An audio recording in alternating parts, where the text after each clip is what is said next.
সাত সকালে হাওড়া শাখায় লাইনচ্যুত লোকাল ট্রেন। ঘটনাটি ঘটেছে লিলুয়া স্টেশনের আগে। এর ফলে বিঘ্নিত হয়েছে সমস্ত ট্রেন চলাচল।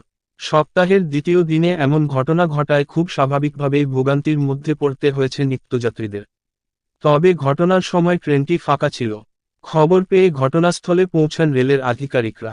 দ্রুত পরিস্থিতি স্বাভাবিক করার চেষ্টা হচ্ছে। এই বিষয়ে রেল কর্তৃপক্ষ তরফ থেকে জানা যায়, শীঘ্রই স্বাভাবিক পরিস্থিতি ফিরিয়ে আনার প্রচেষ্টা চলছে এবং ট্রেনটি কেন লাইনচ্যুত হলো তা খুঁজে বের করতে একটি বিস্তারিত তদন্ত করা হবে। যাত্রী ও রেল কর্মীদের নিরাপত্তাই আমাদের সর্বোচ্চ অগ্রাধিকার।